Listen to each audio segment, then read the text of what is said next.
ஓம் திருநாவுக்கரசர் திருவடிகள் போற்றி. துறையூர் ஸ்ரீ அகத்தியர் சன்மார்க்க சங்கம் சென்னை மேடவாக்கம் கிளைச்சங்கத்தின் சார்பாக 3/1/2024 புதன்கிழமை அன்று காலை 8 மணி அளவில் மேடவாக்கம், பெரும்பாக்கம், சோழமநல்லூர் ஆகிய பகுதிகளில் உள்ள ஏழை எளிய மக்களுக்கு ஞானியர்களை பூஜித்த அரங்கரின் அருப்பிரசாதமான பிரிஞ்சு சாதம் சுமார் 550 நபர்களுக்கு குருநாதர் தவத்திரு ஆறுமுக அரங்கமகா தேசிக சுவாமிகள் அவர்களின் நல்லாசியுடன் சிறப்பான முறையில் அன்னதானம் வழங்கப்பட்டது.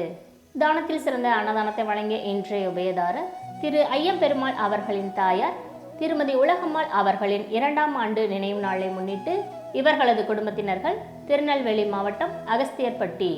இன்றைய அன்னதானத்திற்கு பொருளுதவி செய்த உள்ளங்களும் தொண்டு செய்த அன்பர்களும் உண்டு மகிழ்ந்த மக்கள் அனைவரும் வாழ்வில் எல்லா நலமும் வளமும் பெற்று இன்புற்று வாழ வேண்டும் என்று ஓங்காரக்குடி லாசானின் திருவடியை பணிந்து பூஜித்து வேண்டிக் கொள்கிறோம். நன்றி, வணக்கம்.